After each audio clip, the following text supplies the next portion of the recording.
Welcome.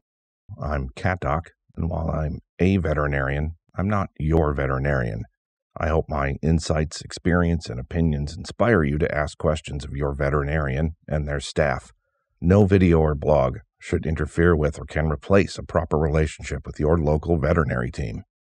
This is the first video in a series discussing cat longevity and the things we can do as a team to maximize your cat's health span.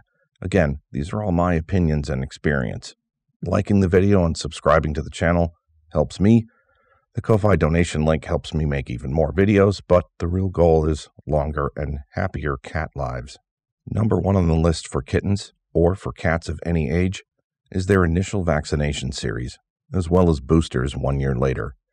These viruses are very stable in the environment, highly contagious, and some of them are quickly fatal or can be permanently blinding. I've sadly witnessed panleukopenia kill a kitten in one afternoon, and I myself own a cat who is eyeless as a consequence of Rhinotracheitis virus. Bats and possibly rabies get into people's homes regularly, as well as wildlife encounters if they escape outside. My hospital follows a vaccine recommendation from the American Association of Feline Practitioners, as well as the World Veterinary Health Council, so let's discuss them. Rabies virus is carried and transmitted by any mammal. It's transmissible to people, and it's 100% fatal once symptoms show up. I'm not going to dwell too long on rabies. It's irresponsible not to vaccinate your cat against rabies and keep them current. Rhinotracheitis virus is incredibly common and highly contagious.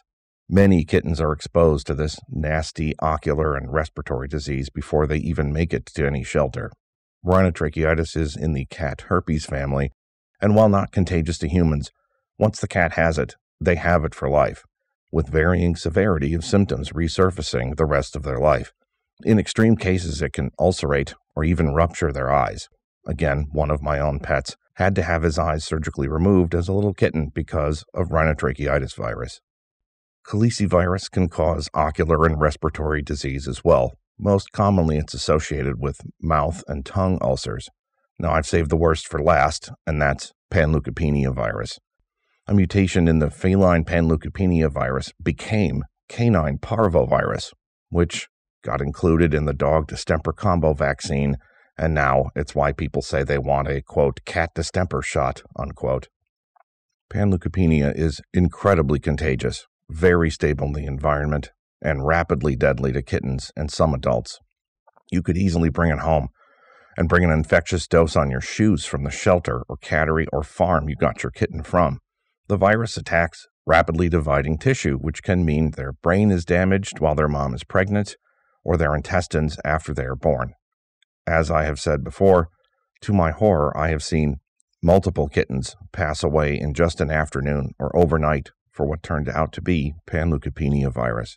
Larger kittens and adults tend to get a raging fever and can, well, to be blunt, diarrhea to death. So please get the series of vaccines for RCP, Rhino Calici Panleuc. There's no question preventing these viruses dramatically increases the lifespan amongst all of my cat patients. Feline leukemia virus is, in my opinion, optional depending on your cat's lifestyle. I believe the American Association of Feline Practitioners places a value on having at least one initial series of FELV vaccines on board just once in their life in case of escape or exposure to other positive cats. This is being recorded in 2022. The science may change, so talk to your veterinarian. There's no one quick answer for how many shots your kitten or adult cat gets because age is a factor. So let's start with adult cats because that's easy. An adult cat ideally gets a series of 2 vaccines for RCP about a month apart. That's, again, the Rhinotracheitis, Calici, and panleukopenia vaccine. Their first rabies vaccine has to be a 1-year rabies. The safest is a recombinant vaccine. Feline leukemia, if you choose it for your cat, is also a series of 2 injections to start with about a month apart. Kittens are a little more complicated. They can gain protection from their mother when nursing, which can neutralize our vaccines before their little immune systems develop their own response. So, good news, protection from mom. Bad news, mom just neutralized our first vaccine.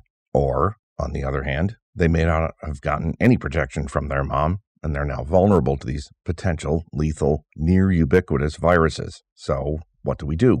At my hospital, we start vaccinating against RCP every 3 to 4 weeks in case they do not have protection from mom, and we keep giving the vaccines until they have had a second dose after they are 12 weeks old. If we are unsure of a wee little kitten's age, this might be up to 4 RCP vaccines, and maybe they're pushing 16 weeks old. For rabies, they have to be at least 12 weeks old, so if we are unsure of their birthday, we wait until their last RCP vaccine to give the rabies. Feline leukemia is also for older kittens. The vaccine brands vary in their starting age, so once again, talk to your veterinarian.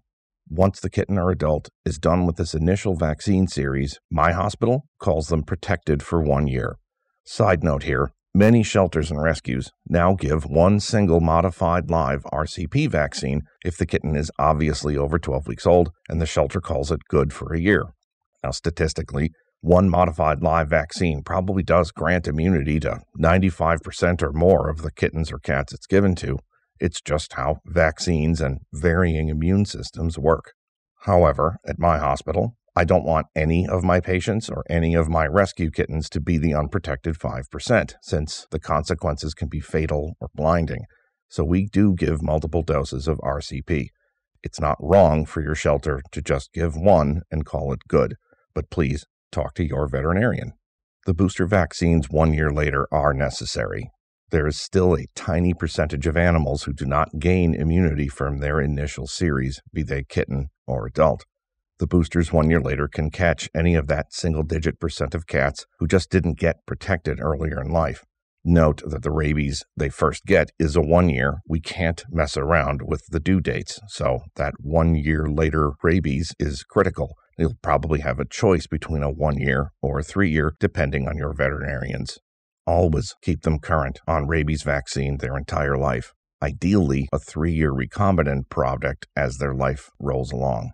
Note again, the number one in my longevity list is the initial vaccine series and the 1 year later boosters. Now, as far as RCP and feline leukemia vaccine goes, I follow the Academy of Feline Practitioners recommendations, which suggests after the first year boosters, we really vaccinate no more than every 3 years for RCP and feline leukemia virus. Compared to the top 8 items in my longevity list, these every 3-year vaccines fall in number 9. In other words, RCP and feline leukemia, they get a kitten series 1 year later, 4 years old, 7 years old, 10, 13, 16, etc. It's a complicated subject, worthy of your time to explore, and a good conversation to have with your veterinarian. I am utterly not in any way criticizing your veterinarian if they have a different vaccine schedule than me. Every clinic, and I would bet almost every veterinarian in each clinic, has a slightly different vaccine schedule and priority. I would encourage you to read the most up-to-date recommendations at the websites of both the American Academy of Feline Practitioners and the World Veterinary Health Council. I'd further encourage you to educate yourself about something called injection site sarcoma in cats. I don't want you to lose sleep, okay? I just know the risks of dying from these viruses if they are completely unvaccinated is much, much higher than the 1 in 5,000 risk of injection site cancer. So let's get the initial vaccines and 1 year later boosters. Keep them current on rabies with a recombinant vaccine whenever possible. Ideally, any vaccine is given as far down the leg as is reasonable. Some veterinarians even use the tail for vaccines. There is good science and unfortunately some sad personal experience behind both the tragically unvaccinated and injection site sarcomas in my own pets and in my pet population from my clients. There is reasonable ground between the extremes you should talk with your veterinarian about. Now, this list is me speaking as an advocate for your pet's health, not my or any other veterinarian's bottom line. This is not an excuse to ditch annual exams and only go to your veterinarian every 3 years. Annual exams are the foundation of a good, healthy, long life. Don't be cheap at the expense of your pet's life. Those teeth need to be looked at least once a year. Money not spent vaccinating everything every single year is definitely better spent on dental cleanings, dental preventatives, blood work, which are later on in this list. I'll restate again, keep them current on rabies, but giving an 18-year-old indoor-only cat with maybe renal failure and other issues their 19th RCP vaccine instead of keeping them on their prescription food or 17 prior years of dental preventative is not good guardianship. In summary, proper initial vaccines are the number one thing that helps extend your cat's lifespan by not letting them die from these highly infectious, highly fatal viruses. Please take a second and like the video and maybe subscribe to the channel if you want to see more content like this.